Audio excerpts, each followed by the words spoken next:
News today India में आपका स्वागत है। इस वक्त मौजूद हैं ग्वालपोखर तृणमूल कांग्रेस विपरीत पार्टी ऑफिस में, जहां पे कांग्रेस के 3 जॉब प्रेसिडेंट जो आज सीएम के प्रोग्राम में कांग्रेस के 3 लीडर ने ज्वाइनिंग किया है, उसको लेकर इस वक्त जो है राज्य के कैबिनेट मिनिस्टर गुलाम रब्बानी साहब प्रेस कॉन्फ्रेंस कर रहे हैं। सीधे तौर पर उनकी बात सुनते हैं।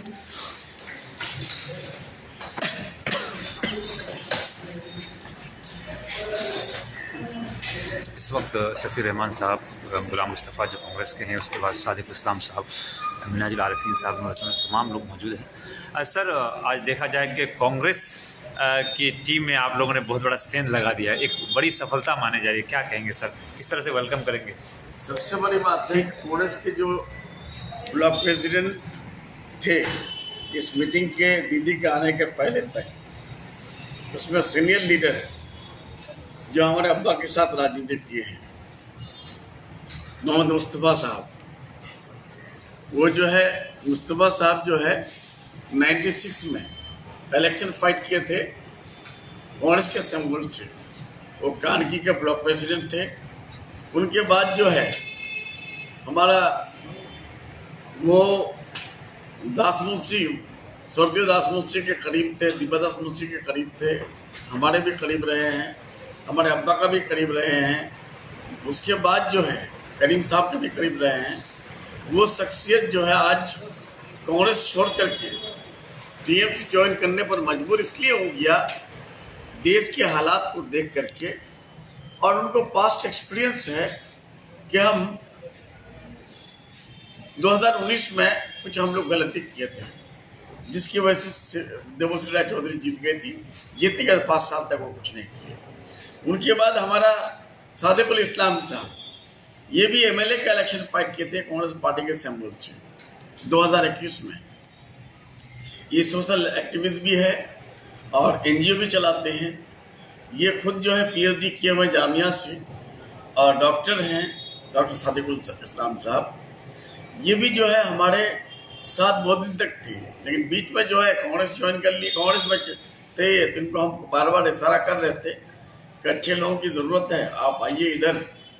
तो फिर वो दीदी का इन्फ्लुएंस देख करके, दीदी का कामकाज करने का तरीका देख करके, दीदी का उन्नयन को देख करके, और सबसे बड़ी बात है 2019 में वो भी गलती की थी मोहम्मद सलीम साहब को और श्रीमती दिव्यादास मुंशी को वोट दे करके। आज उस गलतियों का उन लोगों का रियलाइजेशन हुआ है, इसलिए जो है वो लोग कांग्रेस छोड़ करके हमारे आज दीदी के जरिए जो है झंडा पकड़ा। ये हम लोग के लिए गर्व की बात है, हमारा ममता बनर्जी के हाथ से झंडा पकड़ा है। और इधर जो हमारा नूर हसन नूर है, ये भी ब्लॉक प्रेसिडेंट हैं, थे दीदी की मीटिंग के पहले तक। ग्वालपोखर विधानसभा के, ग्वालपोखर ब्लॉक के, ये हमारा विधानसभा क्षेत्र होता है, इसमें वो ब्लॉक प्रेसिडेंट से काफ़ी एक्टिवली काम भी कर रहे थे। फिर वो भी जो है जोगाजोग जब किया, हमारे साथ ताल्लुकात कायम हो गई, तो फिर तीनों का मिजाज बना कि नहीं, हम कुछ समझाए भी इन लोगों को कि आज पूरे देश के लोग, इवन आरएसएस भी जो है दम तोड़ दिया है मोदी को देख करके। इवन जो है आपका एलन मस्क जो ट्विटर का मालिक है, और टेस्ला आपका गाड़ी का जो इलेक्ट्रिक व्हीकल है उसका मालिक है, जो दुनिया का सबसे बड़ा पैसा वाला है, उनका शेड्यूल प्रोग्राम 2022 आज जो है आने की बात है हिंदुस्तान में नए पॉलिसी को लेकर के। उन लोगों ने देखा कि आज जो है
उसके बाद जो है हमारा नूर हसन बाबू, वो भी ब्लॉक प्रेसिडेंट एक्टिवली वर्क कर रहे थे कांग्रेस का। वो देखे का ज़मीन जो है बंजर ज़मीन है, इसको हम कब तक सींचते रहेंगे, और जो जिनके लिए सींच रहे हैं वो मैं पे चल रहा है। मैं ही सिर्फ कुछ सब कुछ, मैं जो है जहाँ से स्टार्ट होता है वहाँ खात्मा स्टार्ट हो जाता है। और उन्होंने भी आज जो है हमारे दीदी के हाथ से हमारा पार्टी का सुप्रीमो ममता बनर्जी, हमारे चीफ मिनिस्टर के हाथ से जो झंडा पकड़ा। और सबसे बड़ा क्रेडिट जाता है हमारा मिनाजुल आरिफीन आज़ाद साहब का। उनके मंच में, उनके ब्लॉक में तीनों का ज्वाइनिंग होता है। उनका भी ब्लॉक प्रेसिडेंट हमारा मुस्तफ़ा साहब, सादिकुल इस्लाम साहब और आपका नूर हसन साहब।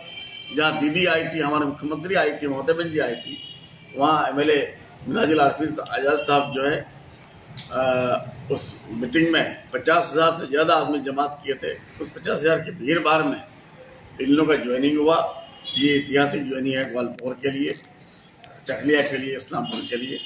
और सबसे बड़ी बात है, अभी पहले हम लोग सुनते थे कि RSS जो है बीजेपी को चलाता है, RSS जो है बीजेपी को चलाता है, भीतरे भीतर बिलियंस ऑफ माइंड चलाता है। लेकिन पहली बार मैं देख रहा हूँ कि नहीं, मोदी जी जो है वो RSS पर भी कमाल ले लिया है, बिलियंस ऑफ माइंड पर भी। वो मोदी जी चाहते कि सिर्फ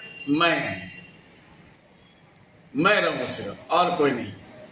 तो आज RSS कैंप जाना था उनको नागपुर, मोदी जी को 19 तारीख को। ये RSS और बीजेपी के बीच में जो तकरार चल रहा है उसको सॉर्ट आउट करने के लिए।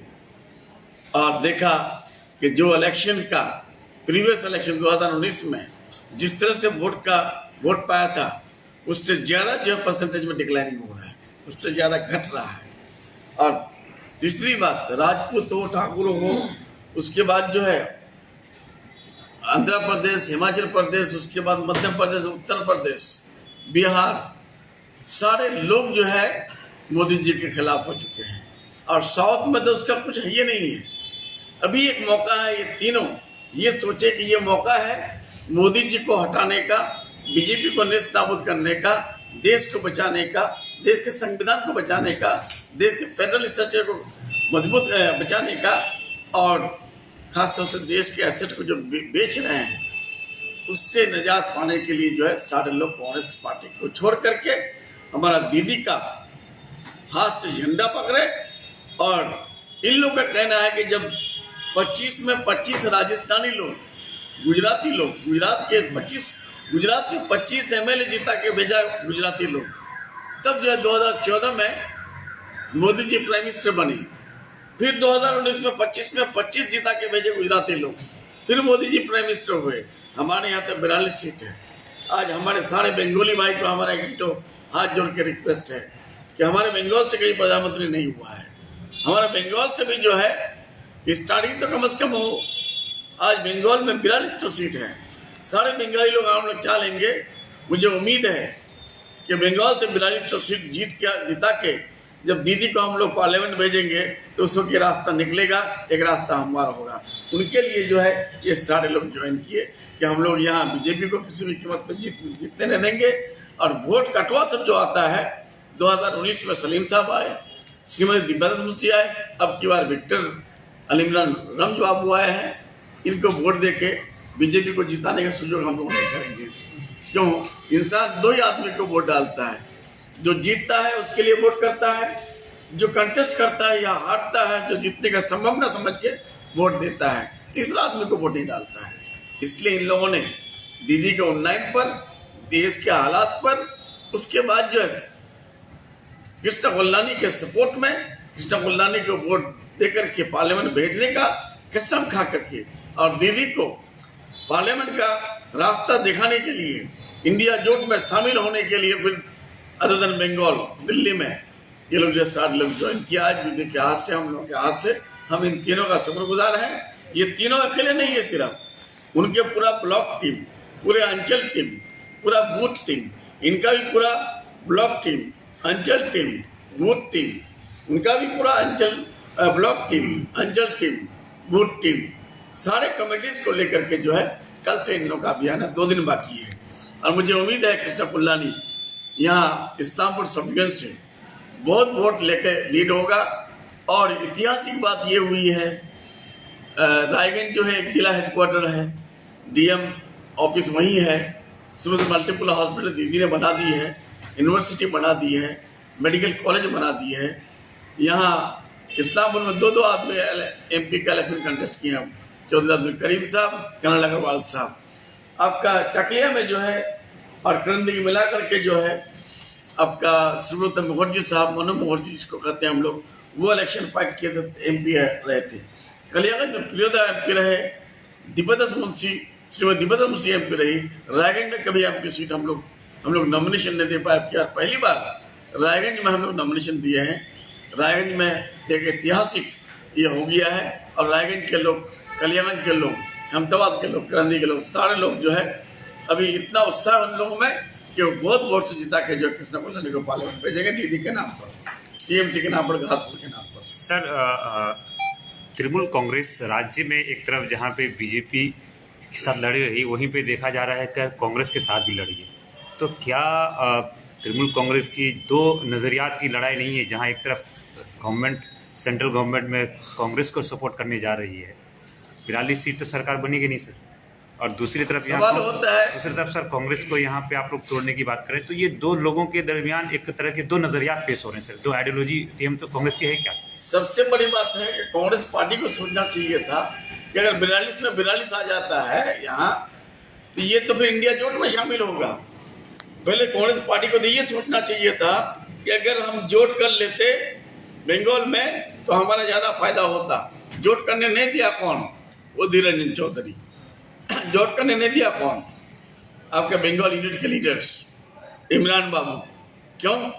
इन लोग का मकसद है कांग्रेस को जिताना नहीं, इन लोग का मकसद है बीजेपी को जिताना, और हम लोग का मकसद है बीजेपी को हराना। और वहाँ इंडिया जोट में 42 को लेकर 42 में शामिल करना। अगर तृणमूल कांग्रेस बंगाल में 42 पे 42 जीतती है तो सेंट्रल में इंडिया जोट को समर्थन करेगी। इंडिया जोट में तो है हम लोग, बाहर का है। हम लोग तो LI भी दी थी हमारे बड़े मुख्यमंत्री पर, लिखा हम इंडिया जोट में है, बंगाल के बाहर, बंगाल में नहीं है हम। क्यों? बंगाल में हमको लोग जोट करने दिया नहीं। और ये भी बात सच है, वजीर बाबू दिव्यदास मुंशी को तो टिकट नहीं दिया, वो तो लास्ट इलेक्शन फाइट की थी। क्यों नहीं दिया? ताकि संगाली को वोट इमरान काट ले सलीम साहब के तरह। आज सलीम साहब को मुर्शिदाबाद में भेज दिया है संगाली को वोट काटने के लिए। ये उदय रंजन चौधरी की जो है एक साजिश नहीं है, एक षड्यंत्र तो नहीं है, वो तो षड्यंत्र किया है, एक साजिश किया है कि जिस तरह से बीजेपी जीते, लेकिन यहाँ के लोग बीजेपी को जीतने भी नहीं। थोड़ा आप लोगों का सर रिएक्शन लेंगे। सादिक साहब, क्या वजह रही कि इतने दिन कांग्रेस में रहे और कांग्रेस के कैंडिडेट के लिए प्रचार भी करे, ठीक 2 दिन पहले कांग्रेस छोड़ के TMC में आने की क्या खास वजह रही? देखिए, आज़ादी के बाद हिंदुस्तान में पहला इलेक्शन होने जा रहा है, 2024 का लोकसभा इलेक्शन, जो बहुत ही महत्वपूर्ण है, बहुत ही इम्पोर्टेंट इलेक्शन है। इसमें देश की तकदीर और तस्वीर दोनों का फैसला करेगा ये इलेक्शन। और मोदी और शाह और RSS की जो नीति पिछले 10 सालों में हिंदुस्तान के लोगों ने देखा, उससे उन्होंने जितने अजाब नाजिल किए अपने पावर का गलत इस्तेमाल करके, चाहे आप नोटबंदी ले लो, GST ले लो, या फिर दंगे फसाद को ले लो, हिंदू मुस्लिम और विभाजन की राजनीति ले लो, इस तरह के उन्होंने देश में जब चाहा हिटलर शाही और शाही फरमान नाजिल किया और बोला रात के 8 बजे से ये फरमान नाजिल हो जाएगा। और पूरे देश के लोग उनके एक नाअहल प्राइम मिनिस्टर के फरमानों की वजह से देश के तमाम लोग, गरीब, मजदूर, बिजनेसमैन, तमाम लोग, पढ़े लिखे तबका परेशान हुए। तो ऐसे हालात में 2024 में जहां देश के तमाम क्षेत्रीय दल, जो रीजनल पार्टीज़ हैं और कांग्रेस पार्टी, ये तमाम पार्टियों ने मिलकर एक इंडिया जोट बनाया, जिसमें हमारे श्रीमती ममता बनर्जी, जो हमारे वेस्ट बंगाल के मुख्यमंत्री है, उन्होंने ही नामकरण किया था इंडिया जोट का। इंडिया नाम उन्होंने ही दिया था। फिर किसी पॉलिटिकल या सीट के बंटवारे को लेकर मतभेद हुआ तो उन्होंने बंगाल में जोट नहीं किया। लेकिन उसके साथ साथ आज उन्होंने चाकुलिया में हम लोग का ज्वाइनिंग था, उन्होंने अपने अनाउंसमेंट में ये कहा कि हम बंगाल में जोट नहीं है कांग्रेस सीपीएम किसी पार्टी के साथ, लेकिन हम दिल्ली में इंडिया जोट के साथ हैं। तो अब हमको इस पॉइंट को देखना पड़ेगा कि अगर ममता दीदी भी इंडिया जोट को सपोर्ट कर रही है तो इंडिया जोट का मकसद क्या है? बीजेपी जैसी ताकत को हराना, मोदी जैसी ताकत को हराना। तो जब ममता बनर्जी का भी वही मुद्दा है और वही एम और टारगेट है, कांग्रेस पार्टी और दीगर पार्टीज का वही है, तो हमने देखा 2019 के रिजल्ट को आप उठाइए। गुलाम रब्बानी साहब की लीडरशिप में हम लोगों ने आज ममता बनर्जी के स्टेट में वो झंडा पकड़ा है। तो गुलाम रब्बानी साहब ने हमको कई बार समझाया कि समझने की कोशिश करो कि हिसाब ये बनता है, लेकिन हमने उनको अपनी दलीलों से बार बार इनकार किया कि सर ये नहीं, ये है। हम अपनी बात में अड़े रहे, जो आज मैं मीडिया के सामने आपके सामने रख रहा हूँ, देश के सामने, प्रदेश के सामने, अपने रायगंज कंस्टिट्यूंसी के लोगों के सामने रख रहा हूँ। उसके बाद जब मैंने उनकी बातों पे बारीकी से गौर किया तो मुझे लगा कि मुझे 2019 के रिजल्ट देखना चाहिए। और मैंने जब 2019 के रिजल्ट देखा तो आप भी जाके देख लेना। और मेरे जो भाई मुझे गाली दे रहे हैं, दलाल कह रहे हैं, बिका हुआ माल कह रहे हैं, इस तरह बहुत सारी चीज़ें कह रहे हैं, मैं देख रहा हूँ सोशल मीडिया में। तो मेरे वो भाई संजीदगी से वो रिजल्ट 2019 का वो देखे कि बीजेपी 18 सीट में जीती है। वो 18 सीट का आप रिजल्ट का एनालिसिस करना। उस 18 सीट में कांग्रेस ने 30,000 किसी में काटा है, सीपीएम में 60,000 काटा है, कहीं सीपीएम में 90,000 काटा है, कांग्रेस ने 40,000 काटा है। इस तरह करके वो तमाम सीटों में टीएमसी जो है 5,000, 10,000, 15,000, 20,000 की मार्जिन से हारी है, यानी पूरी 18 सीट। अगर ये वोट का बंटवारा नहीं होता तो नरेंद्र मोदी को या बीजेपी को वेस्ट बंगाल में 18 सीटें नहीं मिलती, क्योंकि हिंदुस्तान के साथ साथ हमारे वेस्ट बंगाल के तमाम लोग जो है शांति प्रिय लोग हैं। और विभाजन वाली पार्टी कौन है? बीजेपी है। लड़ाकू पार्टी कौन है? बीजेपी है, जो आपस में लड़ाती है, भेदभाव कराती है, हिंदू मुसलमान, हर आदमी जो है निजात चाहता है। वही बात मैं आपके माध्यम से बोलना चाहता हूं कि जब हम नहीं हरा सकते बीजेपी को, तो फिर बीजेपी को जिताने के लिए भी हमें अधिकार नहीं है कि हम उस ताकत के साथ खड़े हों जो बीजेपी को जीतने में मदद करे। तो इसलिए दीदी ने जब अनाउंस कर दिया कि हम जो है इंडिया जोट के साथ दिल्ली में है, केंद्र सरकार में है और इंडिया जोट की सरकार बनेगी, तभी हमने वोट काटने का जो जरिया था उसको बंद करने के लिए गुलाम रब्बानी साहब के मशवरे से, उनकी लीडरशिप में हमने लब्बैक कहा। और आज जो है हम जो है तृणमूल कांग्रेस में शामिल होकर के क्या कहते हैं, आवाम को ये मैसेज देना चाहते हैं कि अपने वोट को बंटवारा करके मोदी को फिर से मौका ना दिया जाए। अगर मोदी को मौका देते हैं तो देश नहीं बचेगा, संविधान नहीं बचेगा, तो आप कहाँ से बचोगे? इसलिए दीदी का पैगाम और इंडिया जोट का पैगाम यह है कि हमारी वोट को बंटवारा ना किया जाए। जी सर, आप काफ़ी कांग्रेस के बहुत पुराने लीडरों में से हैं। आज क्या ज़रूरत पड़ गई आप ही के ब्लॉक के से जो है एमपी कैंडिडेट हैं और आप उनको छोड़ के आ गए? छोड़ के नहीं आए जी। जो बातें हमारे सादिकुल साहब ने बताई, हमारे मंत्री जी ने बताया, अभी देश के जो हालात हैं बहुत ही संगीन है। सब बच्चा को ये डर है कि दोबारा अगर ये एनडीए की सरकार, बीजेपी की सरकार आ गई तो देश का अफरा तफरी मच जाएगा। हमारा संविधान को तोड़ मटोड़ कर नए ढंग से पेश किया जाएगा, जिसमें जो राइट्स हमारे सिटीजन को दिया गया है वो सीज हो जाएगा। इनका कमिटमेंट भी है कि हम अगर पावर में आएंगे यूनिफॉर्म सिविल कोड को लगाएंगे वगैरह वगैरह, इस तरह की बयान। अब पिछले बार वो कमिट भी किया हुआ था कि हम 370 धारा को एबोलिश करेंगे, जो कर दिया। वो बताया था 3 तलाक के बारे में, जिसको वो कर दिया। इस तरह की कुछ बात को दोहराते हैं, जो हम जो कमिट करते हैं उसको करते हैं। लिहाजा अभी जो नया हमारा पार्लियामेंट हाउस बना, जिसमें शिफ्ट हुआ, तो उसमें हमारा कॉन्स्टिट्यूशन में से सेकुलर वर्ड को ड्रॉप कर दिया गया, बात दे दिया गया। India is not now secular. तो हम समझ रहे हैं कि हमारा देश किधर जा रहा है और कहाँ ले जाया जा रहा है। अब रहा इलेक्शन की बात। जिस इलेक्शन की बात आपने उठाया कि हमारे वहाँ से कैंडिडेट हैं, हमने माना, हमने काम भी शुरू किया, लेकिन जब हमको ये पता लगा कि हमारा कैंडिडेट सिर्फ और सिर्फ वोट को काटने का काम कर रहे हैं, जीतने के उनकी कोई लक्षण, कोई कैरेक्टर नहीं आ रहा है जो इलेक्शन वो जीतना चाहते हैं। हम डिटेल्स में नहीं जाना चाहते हैं, आपको पता होगा सर, कंस्टिट्यूशन एक भी झंडा नहीं है, एक भी फेस्टोन नहीं है।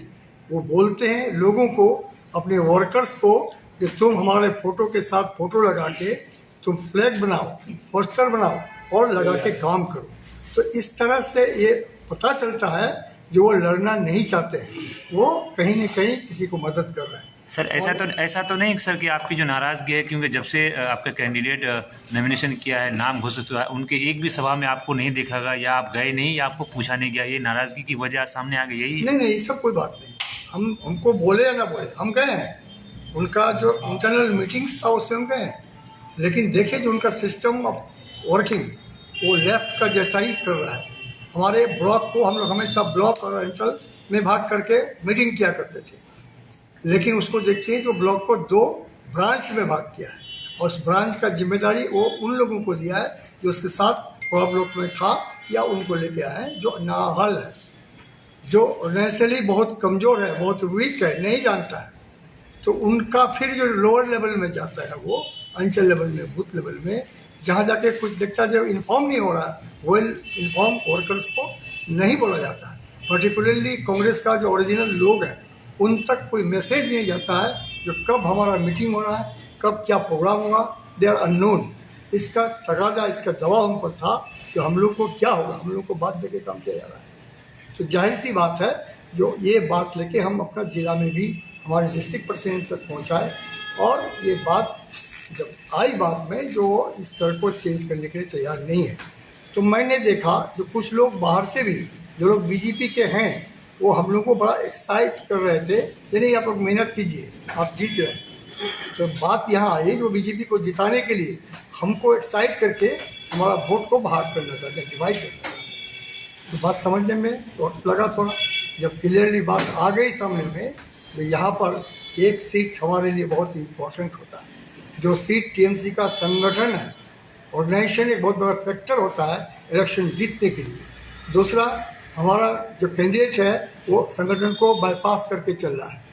दूसरी बात, संगठन को चलने के लिए उसका जो इकोनॉमिक कंडीशन है वो अच्छी होनी चाहिए, तो वो कुछ है नहीं उसका। और दूसरी तरफ हमारे जो कैंडिडेट हैं मजबूत हैं, वो इकोनॉमिकली साउंड है, तो ये भी जहाँ जहाँ लोगों की जो ज़रूरत पड़ती है उससे वो अपना काम चलाते हैं। थर्डली, गवर्नमेंट का मशीनरीज है, उसका प्रशासन है, उसका पुलिस है, उसके पंचायत है, ग्राम पंचायत, पंचायत समिति, जिला परिषद, एमएलए, मंत्री, सारे लोग हैं। तो ये वर्क करते हैं और रोज़ वर्क करते हैं।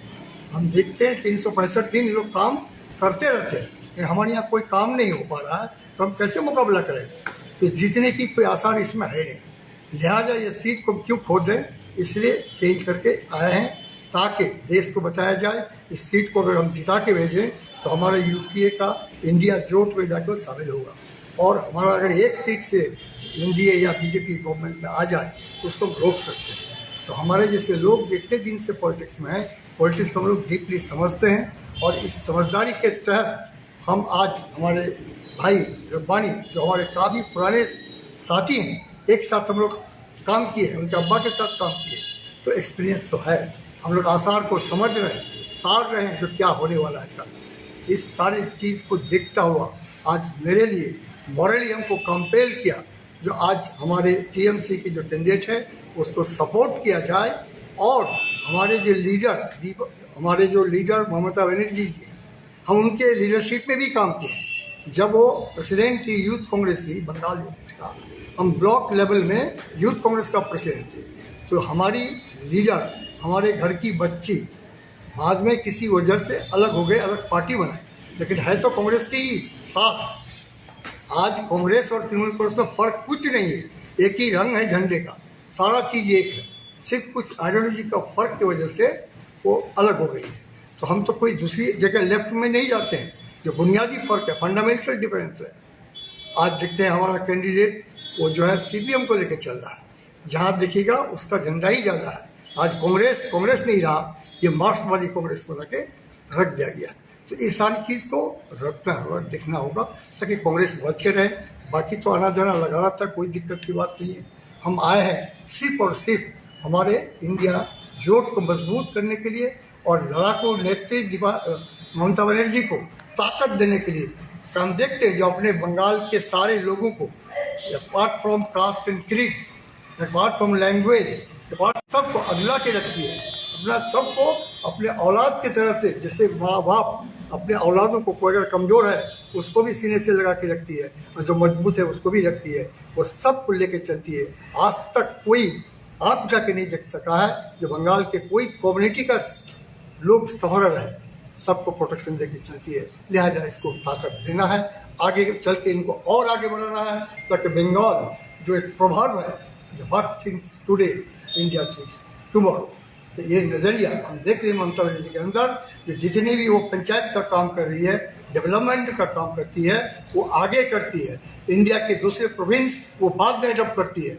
आज लक्की भंडार देवादा हमारे ममता बनर्जी की शुरुआत जो हुई है, इसका फॉलो दूसरा सुबह में बाद में हुआ है, ये पहले की है। हमारे जो और बेनिफिशरीज का वो डिक्लेयर किए हैं, कन्याश्री हो, रूपोश्री हो, इसको बाद में वो लोग फॉलो किए हैं। तो ये हमारा कृषक बंधु वाला मामला जो स्टार्टिंग किए, दूसरा स्टेट दूसरा प्रोविंस, वो बाद में अडॉप्ट किया है। तो हमारी लीडर ये पहले सोचती है, तो इसको पहले ताकत देंगे तो आगे चल के इंडिया को लीड कर सकती हो। ऐसी दिमाग, ऐसी ताकत, ऐसी लड़ाकू मिजाज की वो है, वो किसी का धार नहीं रहती है। हमने जब वो यूथ में थी तब भी मैंने देखा था, उस वक्त उसको अग्नि नेत्री बोली जाती थी, अग्नि नेत्री, मैंने आग बोला जाता, आग का स्वर इतना गुस्से में रहती थी सब। तो वो मिजाज के अभी है, वो किसी का धार नहीं जाती है और देश के लिए, अपना मुल्क के लिए, अपने लोगों के लिए अपना हर वक्त काम करते रहती है। यही एक वजह है आज मैंने अपना पुराना पार्टी को छोड़कर आज हमारे रब्बानी भाई के साथ पकड़कर हमारे मिनाजुल आज़ाद हमारा ही तैयार किया हुआ बच्चा है, जो आज एमएलए है और बहुत मेहनत करता है। उसकी मेहनत और उसकी जो खलूसियत है, उसको देखते हुए हम इस पार्टी में शामिल होकर ज्वाइंटली लड़के इस सीट को हम लोग निकालना चाहते हैं। फिर आगे देखा जाएगा। खुदा हाफिज़, दुआ कीजिएगा। ठीक, thank you sir, thank you sir. क्या लगता है कांग्रेस के नूर हसन साहब अब घर वापसी हो गई? देखिए, अभी तो ये जो इलेक्शन हो रहा है, तो ये इलेक्शन जो है ये देश को बचाने के लिए है। और जो चाहे कांग्रेस हो या कोई टीएमसी हो, जो भी पार्टी हो, हर किसी का एक ही मकसद है कि बीजेपी को इस बार उखाड़ के फेंकना है।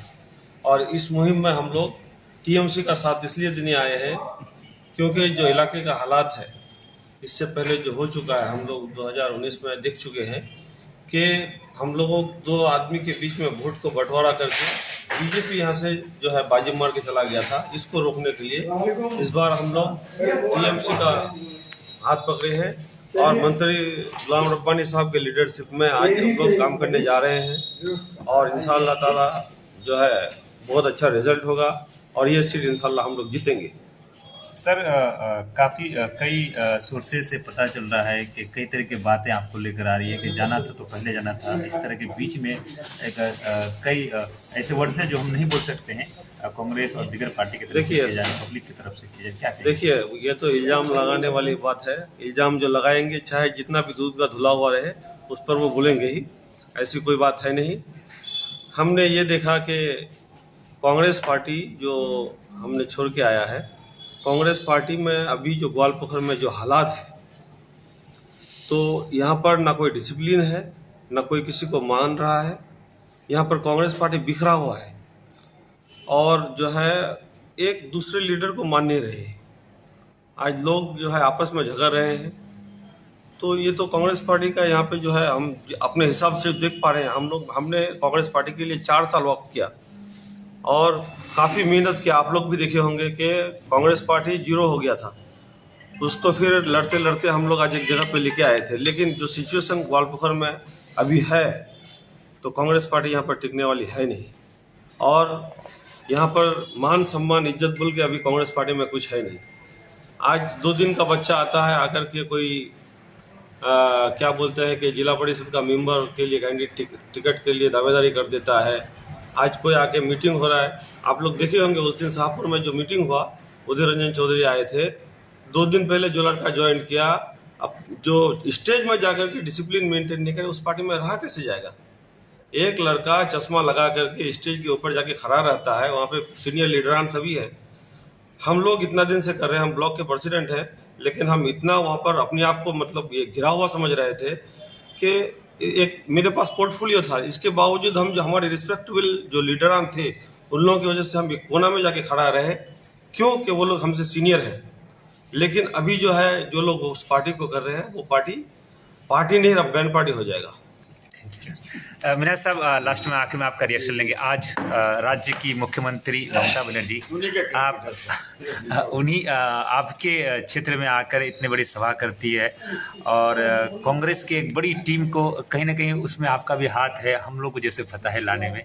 तो इस प्रोग्राम की कामयाबी के लिए क्या कहेंगे सर, किस नज़रिए से देखते हैं? क्या लगता है आप ही के क्षेत्र से कांग्रेस के जो कैंडिडेट हैं वो भी हैं जो आपके अगेंस्ट में इलेक्शन भी लड़े थे? जी, आप लोगों को शुक्रिया। आज जो प्रोग्राम था, उस प्रोग्राम में दीदी का जो आने का बात था, तो सब हाथ पैर सर आंखें जो भी बोलेगा सब भैया है यहाँ पर, इन्हीं की वजह से सब कुछ हो रहा है। ठीक है। और हम लोगों को चकलिया में जो आज ज्वाइनिंग हुआ जी, ये 2-4 रोज पहले से भैया ने बोले थे ऐसा, तो हम अंकल जी से बात किए थे। मगर चकलिया मेरे अंकल जी रिलेटिव में पढ़ते हैं, गेस में पढ़ते हैं, तो बातचीत किए तो ठीक है था। उनका भी ये नहीं था, मन मिजाज ठीक नहीं थे वो कांग्रेस पार्टी में। तो मैंने देखिए पार्टी में क्या है, हम लोगों का इज्जत सम्मान मिलना चाहिए। अगर सम्मान इज्जत अगर नहीं है तो उस पार्टी में रहना बेकार है। और जिस पार्टी में रहेंगे, पब्लिक के लिए अगर कुछ नहीं कर पाए, इलाका डेवलपमेंट अगर नहीं कर पाए, तो फिर पॉलिटिक्स करना ही बेकार है। इसीलिए आज टीएमसी पार्टी हम लोग जो करते हैं, सब कोई इस ममता बनर्जी का जो डेवलपमेंट है, उनका जो पब्लिक के साथ उनका जो मतलब रिलेशन है, संपर्क है, हम लोग का वर्कर से लेके मतलब बूथ से लेके अंचल, ब्लॉक, डिस्ट्रिक्ट, स्टेट तक सबका एक रिलेशन है। उस हिसाब से अभी हम लोग पार्टी कर रहे हैं, इसी वजह से आए। हम एक बात बोलेंगे, लोग आने का और भी एक दूसरी कारण है मेरे ख्याल से। हम लोग बताए थे, भैया खास करके ये बात बोलते हैं हर जगह पे।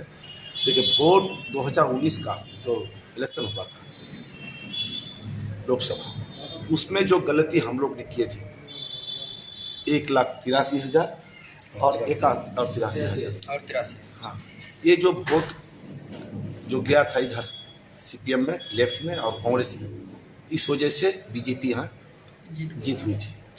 तो इस बार लेकिन वो गलती करना नहीं चाहते, खास करके वो लीडरान जो पार्टी को लीड कर रहे हैं। ठीक है, इसी वजह से लोग आए। हम अब तो कहानी सुनाते हैं आप लोगों को। एक हॉस्टल में बड़ा झगड़ा हो रहा था। वहाँ उस हॉस्टल में 100 बच्चे रहते थे। 100 बच्चे रहते थे वहाँ। सुबह का नाश्ता, ब्रेकफास्ट, हर रोज़ जो स्कूल ये हॉस्टल का जो सुपरिटेंडेंट थे, वो एक समोसा देते थे, एक समोसा करके बच्चा सबको दे रहे थे। तो समोसा खा के कुछ बच्चा जो है बोले जो और ये सब नहीं खाया जाएगा, समोसा छोड़ के फिर दूसरा कुछ भी मेनू दिया जाए। तो लेकिन उस 100 में से 20 बच्चा स्टूडेंट ने कहा जो नहीं, हम लोग समोसा ही खाएंगे। 100 में 20 और 80 ने कहा जो हम लोग समोसा और नहीं खाएंगे। तो झगड़ा होते होते एक दिन सुपर के पास चले गए सब कोई। सुपर साहब बोले कि ठीक है, तब इसके लिए आप लोगों को एक वोटिंग करना होगा, ज़्यादा जो बोलेंगे जिधर जाएगा उसी हिसाब से उसको मतलब ये दिया जाए, लेकिन मेनू एक ही रहेगा, वो आप वोट। लेकिन 20 बच्चा जो शुरू से कह रहे थे जो हम लोग समोसा ही खाएंगे, वोट जो हुआ तो 20 बच्चा 20 ही बोले जो हम लोग समोसा खाएंगे। लेकिन बाकी 80 में से 17 बच्चा ने कहा घुगनी मूढ़ी चाहिए, 16 बच्चे ने बोले दाल पूड़ी चाहिए, ऐसे करके 10 बच्चे बोले जो हमको जो है बिरयानी चाहिए। इसी तरह से 80 बच्चे जो है ना तरह तरह का डिमांड किए ब्रेकफास्ट का। जब काउंटिंग हुआ, जो 20 बच्चे ने बोले थे जो हमको समोसा चाहिए, वो 20 का वोट ज़्यादा हो गया, इधर बढ़ गया 80 वोट, इसीलिए समोसा ही वहाँ कंटिन्यू रह गया। इसीलिए लोग चाहते हैं जो इस बार जब वोट इधर उधर नहीं करके बीजेपी को हटाने के लिए टीएमसी का दमन पकड़ना हुआ, इसलिए टीएमसी में लोग ज्वाइन किए। Thank you sir. लास्ट में आपसे ले लेते हैं, आप ब्लॉक हाँ सर दे दिए, आप ब्लॉक प्रेसिडेंट हैं कांग्रेस के सहकारी सभापति हैं और डिस्ट्रिक्ट के दायित्व में हैं। आपके ब्लॉक में आज कांग्रेस के ब्लॉक प्रेसिडेंट आ गए, आपके ब्लॉक से जो कांग्रेस के किस तरह से वेलकम करते हैं? देखिए, हम तो दिल से वेलकम करते हैं, काहे कि एक साथ हम लोग टीएमसी भी किए हैं। बीच में हम लोगों का कुछ ना इत्तेफाक की वजह से कुछ दुरादुरी हो गया था, लेकिन अपना घर में वापस आ गए। घर वापसी हो गया, बस अपना घर वापस हो गए। और खास करके हम सादिकुल भाई को मुबारकबाद देंगे।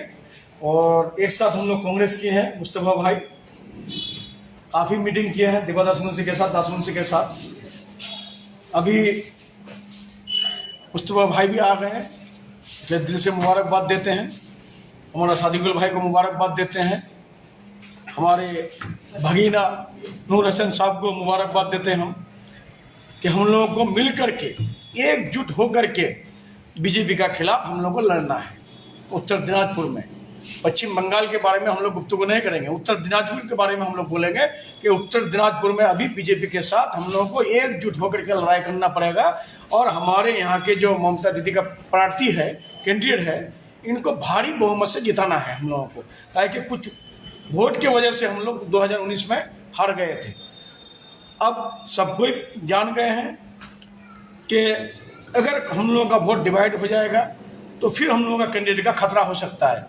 इसलिए इन लोग समझ गए, हम लोगों का जितने भी सीनियर लीडर हैं और जितने भी ज्वाइन किए, मैं इन लोगों का किस तरह शुक्रिया अदा करूं, मैं खुद नहीं बोल पाता हूं कि आज काफ़ी खुशी हुई हम लोगों को। और अभी हम 6-7 मीटिंग करके आए। अभी हम मीटिंग में प्रचार कर दिए कि हमारे 3 ब्लॉक प्रेसिडेंट कांग्रेस का, हम लोगों का पार्टी ममता बनर्जी का हाथ पकड़ कर झंडा पकड़े। मैं उन लोगों का वेलकम किए, मुबारकबाद दिए हम। अब ज़्यादातर मीटिंग में अभी बोल के आया हूँ, 4-5 मीटिंग हुआ मेरा। आपकी जो ये लड़ाई थी, इसमें और कितनी ताकत और बढ़ गई? देखिए, लड़ाई अभी हम लोगों का कांग्रेस के साथ लड़ाई नहीं है बंगाल में, या सीपीआईएम के साथ लड़ाई नहीं है। लड़ाई डायरेक्ट हम लोग का बीजेपी के साथ है।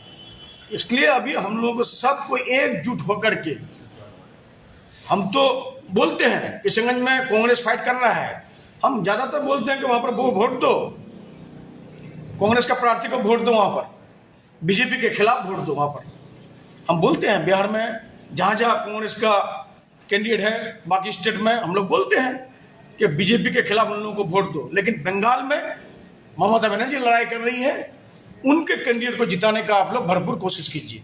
यही मेरा वार्ता है। Thank you.